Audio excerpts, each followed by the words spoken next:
صدیوں پرانی بات ہے کہ ملک یمن میں ایک بادشاہ حکومت کرتا تھا۔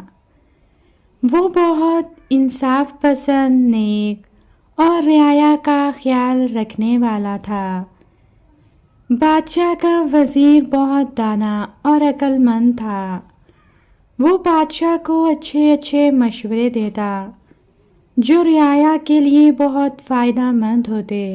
ایک دن وزیر نے بادشاہ سے کہا کہ اب میری صحت اجازت نہیں دیتی، آپ کوئی نوجوان ذہین وزیر رکھ لیں۔ مگر بادشاہ اس کے لیے تیار نہ تھا۔ بادشاہ نے کہا، وزیر محترم، آپ کی موجودگی میں کسی وزیر کا سوچا بھی نہیں جا سکتا۔ آپ جیسا عقل مند اور ذہین وزیر نہیں ملے گا۔ بادشاہ سلامت، میں اپنی زندگی میں ایک اچھا ذہین وزیر دے کر جانا چاہتا ہوں۔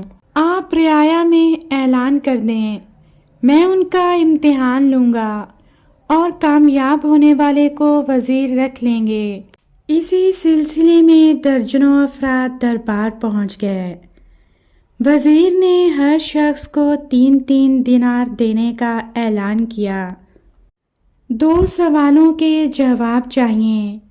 اگر جواب مل جائیں تو دربار میں آ جانا، ورنہ آنے کی زحمت نہ کرنا۔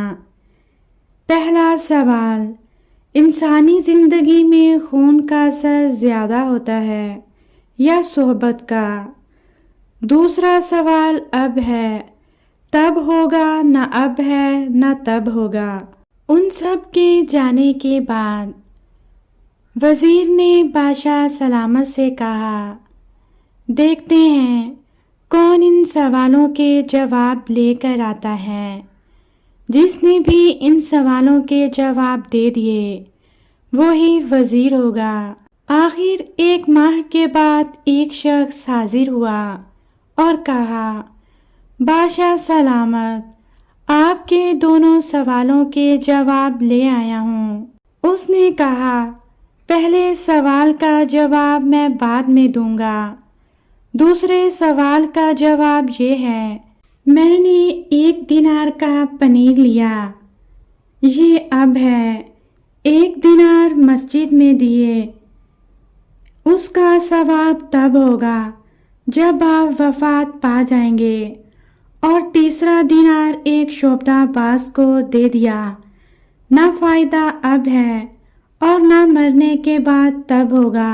تم نے بالکل ٹھیک جواب دیا۔ اگلے دن ابھی بادشاہ سو رہا تھا، اچانک آواز آئی، چلو بھائی اٹھو اور نماز کا وقت ہو گیا ہے۔ بادشاہ حیران رہ گیا جب اس نے اپنے کمرے میں طوطا دیکھا اور جو نماز پڑھنے کا کہہ رہا ہے۔ یوں 10-12 دن طوطا بادشاہ کو بیدار کرتا رہا۔ بادشاہ کو اچھا لگنے لگا۔ ایک دن جب بادشاہ سو رہا تھا، اچانک آواز آئی، اٹھو ہڈ حرامو، طبلہ بجاؤ، سارنگی بجاؤ، چلو اٹھو ہڈ حرامو۔ بادشاہ کو بہت غصہ آیا کہ طوطے نے کیا حرکت کی ہے۔ جب دربار لگا، بادشاہ نے کہا، طوطے کو یہ الفاظ کس نے سکھائے؟ پہلے نماز کا کہتا تھا، اب طبلہ سارنگی کا کہہ رہا ہے۔ اسی نوجوان نے کہا، بادشاہ سلامت، یہ آپ کے پہلے سوال کا جواب ہے۔ یہ 1 نہیں 2 طوطے ہیں۔ ایک طوطا ایک حافظ صاحب کے پاس رکھوایا تھا، وہ نماز کا کہے گا، اور دوسرا طوطا میراثیوں کے ہاں رکھا تھا، یہ صحبت کا اثر ہے۔ پہلے نماز کا اور دوسرا طبلہ سارنگی کا کہے گا، حالانکہ دونوں کا خون ایک ہے اور صحبت الگ الگ۔ بادشاہ بڑا خوش ہوا۔ وزیر نے کہا، بادشاہ سلامت، اسے وزیر رکھ لیں، یہ عقل مند اور ذہین ہے۔ پھر بادشاہ نے اسے اپنا وزیر مقرر کر لیا۔